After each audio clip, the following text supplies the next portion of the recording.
Well, 6 years ago, we discovered that Pakistan is one of the most vulnerable countries because of climate change and global warming. 80% of all the water in our rivers comes from our glaciers, which are in the Himalayas and in the Karakoram and in the Hindu Kush range. And we found that our glaciers were melting at a much faster pace. We discovered almost 5,000 glacial lakes because of global warming. So 6 years ago, we decided to plant 1 billion trees. And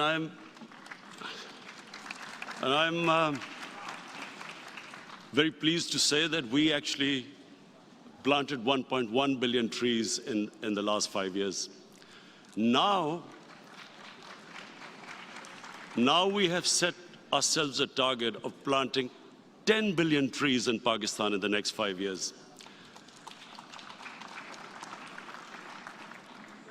And what we need from the world community is partnership, because clearly climate change is something which individual countries can't do anything unless and until the world gets together.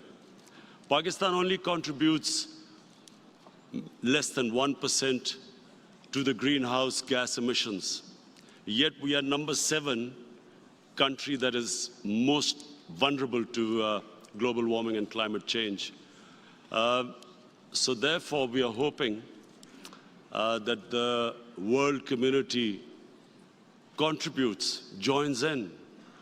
My 2 fears, what I fear for the future: one, that obviously if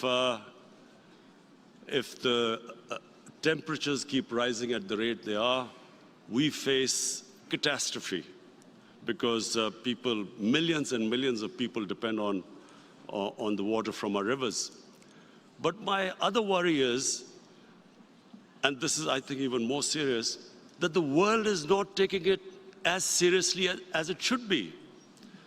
I fear that somehow some countries think that because climate change doesn't immediately affect them, they are not taking this as big as an issue it is going to be. Because eventually, no country will be not affected by climate change.